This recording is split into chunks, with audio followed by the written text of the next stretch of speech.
We welcome in Jeremy Fowler, who's in Cincinnati. And Jeremy, you've been covering the Dolphins throughout the week. We just showed, I think everyone's intimately familiar with what happened against Buffalo, short week, and now what happens tonight. We've heard some sound from Hill and from Teddy, and we heard Mike McDaniels as well. Really interesting sound from their head coach. How would you sort of characterize just the reaction from this team to what happened? Well, they're certainly shocked, but then we just left the press conference area where Mike McDaniel had to explain himself and made very clear multiple times that Tua Tagovailoa absolutely did not have a head injury on Sunday in that Buffalo game, and that had he had one, he would not have been on the field tonight. He was clear on that.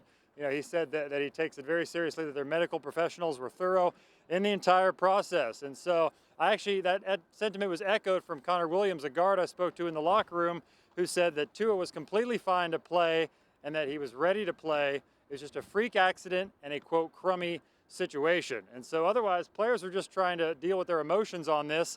Their hearts are obviously heavy, where Tyreek Hill said, I didn't really know how to continue with the game. It was difficult, but you just had to try to find a way to run your routes even though you didn't want to.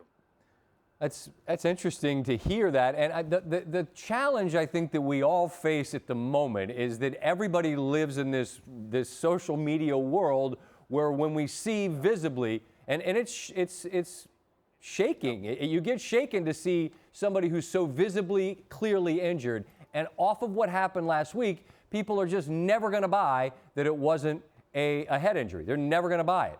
And so the PA is going to investigate that. And I guess, Jeremy, what can we expect in terms of what's next for that as folks try to figure out exactly what happened from Sunday to Thursday?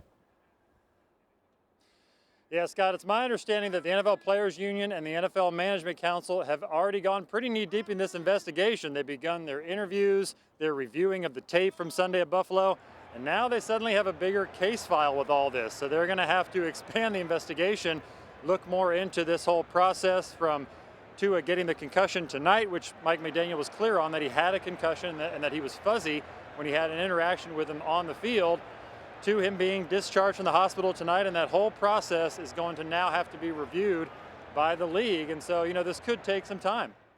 Well, I appreciate as much clarity as we can have about this, and there's clearly going to be more conversation about this moving forward, and we look forward to the reporting on it. Jeremy, thanks so much for all the work. Thanks, Scott.